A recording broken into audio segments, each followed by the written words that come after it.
সদ্য সাবেক প্রধানমন্ত্রী ও আওয়ামী লীগ সভাপতি শেখ হাসিনার ছেলে সজীব ওয়াজেদ জয় বঙ্গবন্ধু স্বাধীনতার চেতনা ও নিজের পরিবারের জন্য দেশের মানুষের কাছে দোয়া চেয়েছেন।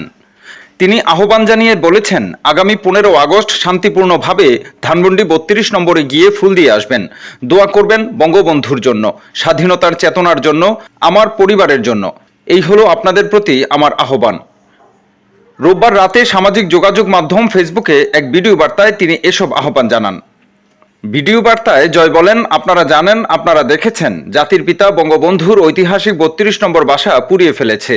যে বাসায় বঙ্গবন্ধুকে হত্যা করা হয়, আমার পুরো পরিবারকে হত্যা করা হয়। যে বাসায় 75-এর খুনিরা ধ্বংস করার সাহস পায়নি, সেই বাসা এতদিন ওনার মিউজিয়াম ছিল, সেই বাসাকে তারা পুড়িয়ে ফেলেছে। তিনি বলেন, বঙ্গবন্ধু একটি দলীয় বিষয় না, বঙ্গবন্ধু হলেন জাতির পিতা। বঙ্গবন্ধু না হলে আজ আমরা বাংলাদেশ পেতাম না, আজকে পাকিস্তান হয়ে থাকতাম।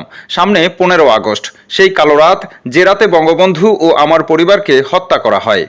তিনি আরো বলেন, আপনারা যদি স্বাধীনতার চেতনা বিশ্বাস করেন, আপনারা যদি বাংলাদেশকে ভালোবাসেন, এই যে বাংলাদেশে বাস করছেন, এবং যদি মেনে নেন যে বঙ্গবন্ধু আপনাকে স্বাধীনতা দিয়েছে, আপনাদেরকে স্বাধীনতা দিয়েছে, 15 আগস্ট আপনাদের প্রতি আহ্বান, শান্তিপূর্ণভাবে ধানমন্ডি 32 নম্বরে গিয়ে ফুল দিয়ে আসবেন।